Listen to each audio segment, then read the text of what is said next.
29,120 hours. I want you to stop for a second and really let that number sink in. Don't just hear it, feel the weight of it. If you take a calculator and convert that massive figure into days and then into years, the result is terrifying. It comes out to 3.5 years. 3.5 years of pure, continuous, uninterrupted time.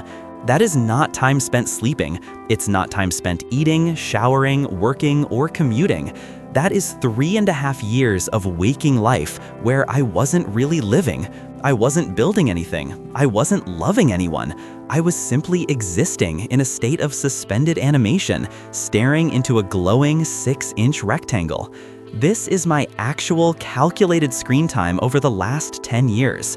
I am not a murderer, I am not a thief, I haven't robbed a bank, but looking at these numbers, I realize I have committed a crime against myself. I stole my own youth. I took the most energetic, vibrant years of my life and fed them into a machine. And the scariest part of this entire story isn't the number itself. It's the fact that I didn't even notice it happening. It was a slow, silent theft, day by day, hour by hour, until a decade was gone. It all started so innocently. It was deceptively harmless. I was 16 years old when I held my first smartphone. I remember the feeling vividly. It didn't feel like a threat. It didn't feel like a weapon. It felt like a miracle. It felt like magic. Suddenly, I had the entire history of human knowledge in my pocket. I had a connection to every friend I'd ever made. I had music, maps, and entertainment. It was the ultimate tool. But there was something nobody told us back then. No teacher, no parent, no news anchor warned us that we weren't holding a simple tool like a hammer or a wrench. We were holding the most perfect, scientifically engineered drug in the history of humanity. Nobody warned me that behind this smooth, cold glass surface, there were thousands of the smartest engineers in Silicon Valley, people with PhDs in behavioral psychology, whose only job, whose entire career was dedicated to one single goal: hacking my brainstem. Their goal was to bypass my logic and tap directly into my addiction centers, and they succeeded beyond their wildest dreams. By the time I turned 20, the trap had fully closed. 8 hours of screen time became my new normal. It wasn't even a bad day anymore. It was just a Tuesday. I would wake up, and before my eyes could even focus on the ceiling, before I could even formulate a thought about the day ahead, my hand was already moving. It was a reflex. I would reach under the pillow, grab the device, and inject the first dose of dopamine before my feet hit the floor. At night, it was the same ritual. I would scroll until my eyes burned, until the phone literally fell onto my face because my muscles gave out. I remember losing my first serious job. It wasn't because I was incompetent. It wasn't because I was stupid or lazy. I lost it because my brain had fundamentally changed. I had forgotten how to focus. My attention span had shattered into tiny 3-minute fragments. I remember standing in my boss's office while he was explaining a critical project to me. I was trying to listen, I really was, but I could physically feel the vibration in my pocket. It was buzzing. A text, a like, a news alert, the curiosity was burning a hole in my leg. It turned out later that there was no notification. It was a phantom vibration. My nervous system was so desperate for a hit of digital stimulation that it started hallucinating signals. I was physically present in that office, but mentally, I was gone. But the professional failure wasn't the rock bottom. The true horror happened in my personal life. I have a vivid memory that haunts me to this day. It was a dinner with a girlfriend I truly thought I loved. We were at a nice restaurant, the lighting was beautiful, warm and dim, the food was exquisite. It should have been a romantic memory. But when I look back at that night, all I hear is silence. Dead, heavy silence. We weren't talking, we weren't looking into each other's eyes. We were both looking down, bathed in the pale blue light of our screens, scrolling through the lives of strangers instead of living our own. A month later, she packed her bags. As she was leaving, she stood in the doorway and said a sentence that still rings in my ears, louder than any notification sound. She said, "You are here, but you're not actually here. I can't live with a hologram anymore." I didn't chase after her. I didn't try to explain. I didn't even cry. I just sat on the couch, unlocked my phone, and refreshed my feed. That's how deep the addiction went. I chose the algorithm over a real human being. I spent the next few years living in a dense mental fog.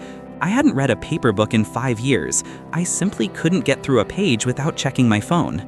The last time I saw a sunset without instinctively reaching for my pocket to take a photo was probably in middle school. My memory became like a sieve. I couldn't remember what I had for breakfast that morning, but I could recite the audio from a viral TikTok trend perfectly. I became irritable, anxious, and perpetually tired. I looked like a zombie with red, dry eyes, wandering through life on autopilot. The breakthrough finally happened when I was 26. It was the darkest night of my life, both literally and metaphorically. I woke up at 3 a.m., drenched in cold sweat, my heart pounding against my ribs like a trapped bird. My brain was still half asleep. I didn't know where I was. I didn't know what time it was. But my right hand had a life of its own. It was fumbling frantically across the nightstand, knocking over a glass of water, panic searching for the cold metal casing of the smartphone. It was a pure animal reflex. I looked like a laboratory rat frantically searching for the button that releases the sugar water. In that split second, my fingers closed around the phone. The screen lit up the dark room with that harsh, blinding blue light. And in that illumination, I was hit by a wave of absolute horror. I looked at my own hand and I realized, this is not my hand. I am not controlling this movement. I am a slave. I am a biological robot chained to a charger, and my master is a piece of code that doesn't care if I live or die as long as I keep scrolling. That morning, fueled by fear and disgust, I made a decision that seemed insane to everyone around me. I went to the store and bought the cheapest, ugliest button phone I could find, a dumb phone. No apps, no browser, no infinite scroll. I went home and installed heavy-duty software on my laptop to block all social media access for 30 days. The moment came to turn off my smartphone. I held down the power button, the screen faded to black, and suddenly, the silence in the apartment became deafening. It wasn't just quiet, it was heavy. I felt a wave of irrational fear, a tightness in my chest. I realized I was left alone with the one enemy I had been avoiding for 10 years, my own thoughts. The first day of the detox was strange.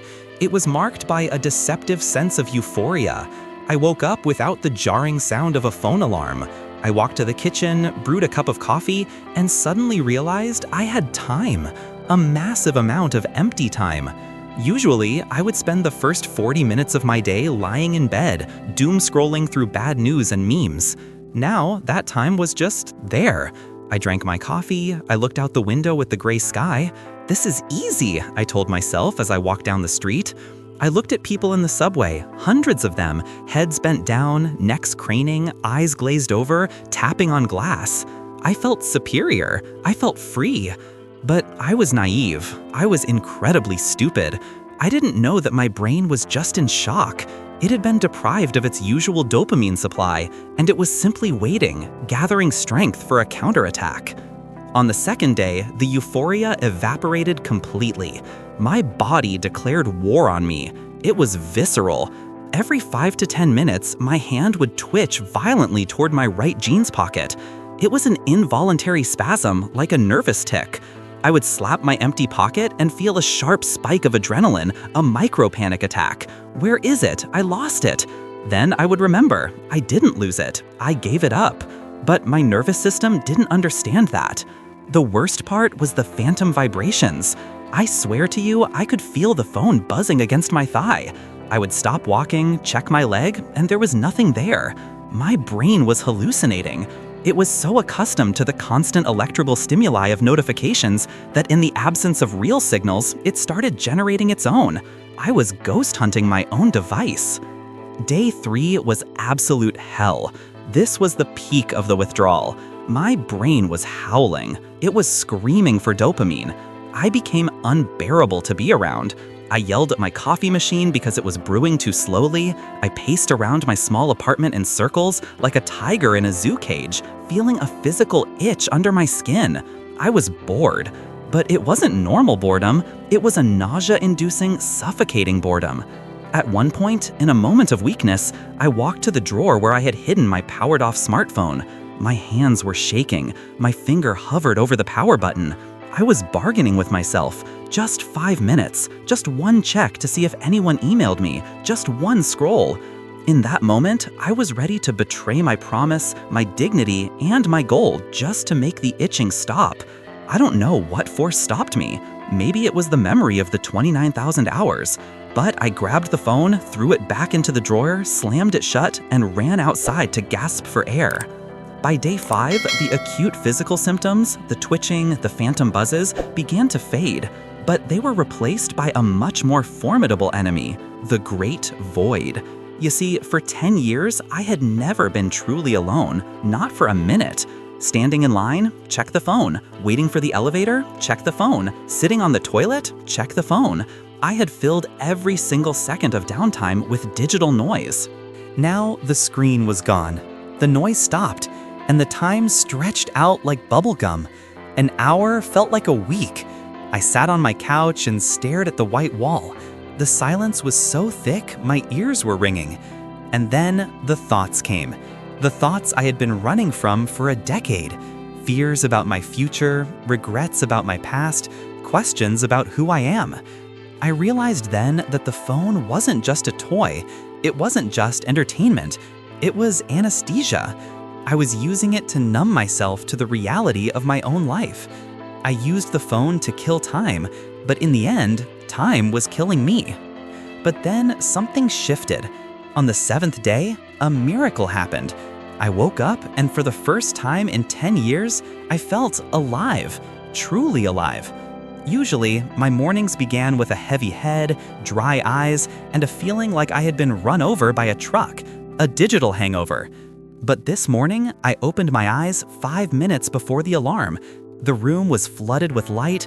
I felt a strange, forgotten energy buzzing in my chest. I looked out the window, and the world seemed sharper.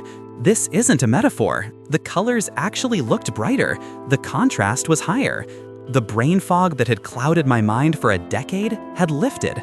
I realized that I had been living in a low-resolution world filtered through a screen, and now I was seeing in 4K for the first time. I decided to try the ultimate test. I opened a paper book. The first 10 minutes were torture. My brain was stalling on every paragraph. My eyes wanted to dart around, my hand wanted to swipe. I had to physically force myself to keep my eyes on the line. But I pushed through the resistance. And suddenly, around the 20-minute mark, the barrier collapsed. I slipped into the flow state. I fell into the text. I read for an hour, then 2 hours. I completely lost track of time. When I finally closed the book, I felt a rush of triumph that was better than any like or retweet. I had repaired my brain. I could think again. Day 30 was my personal Independence Day. I decided to go to the waterfront to watch the sunset. In my past life, whenever I saw a beautiful sky, my hand would automatically reach for the phone. I wasn't seeing the beauty, I was capturing it. I was content managing my life instead of living it. But this evening, I stood there, the wind blowing against my face, the sky burning with colors of deep purple and gold, and my hands were empty. I didn't take a picture, I didn't post a story. I just stood there and watched. I absorbed the light with my retinas, not a camera sensor. I felt the breeze. I heard the water. I felt like a living, breathing part of this massive world, not a voyeur watching it through a glass wall. And in that moment of silence, a shocking realization washed over me. I am back. The real me is back. When the experiment ended, I sat down and looked at the numbers again. 29,000 hours, 10 years. It hurts to look at that counter. It physically hurts because I know the truth. Those years are gone. They're ash. I cannot rewind the clock. I cannot read the books I didn't read. I cannot have the conversations with the people I ignored. I cannot get back the relationship I ruined. I voluntarily gave a massive chunk of my only life to mega corporations that monetized my attention span to sell ads. I paid 10 years of my life to learn one simple, brutal lesson. The virtual world is a sterile void. There is no life there. There is only a simulation of life, a mimicry. And the price of admission to this simulation is your real time, the only non-renewable resource you possess. Today, the smartphone has returned to my life. I can't live in a cave. I need it for work, for navigation, for banking. But the dynamic has completely changed. Now I dictate the rules. I am the master, and it is the tool. All notifications are permanently disabled. Social media apps are deleted from the phone and are only accessible from my laptop during a strictly scheduled 30-minute window. My screen is set to grayscale mode to make it less stimulating. I never sleep in the same room as my phone. I walk through the city now, in the subway, in cafes, on the streets, and I see what I used to be. I see an army of sleepwalkers, people plugged into the matrix, heads down, draining their lives drop by drop, minute by minute, swipe by swipe. They are physically here, but their minds are trapped in a server farm somewhere in California. And I want to ask you the question that I had to ask myself in the middle of that dark night. Are you sure you are in control? Do you own the device, or does the device own you? Do me a favor, look at your screen time stats right now. Open the settings, look at the number. Multiply that by 365. Look at the years you are giving away. And then ask yourself, are you ready to trade another year of your life for emptiness? I made my choice. I chose reality. I chose pain, boredom, joy, and freedom over the comfortable numbness of the screen. Now, the choice is yours.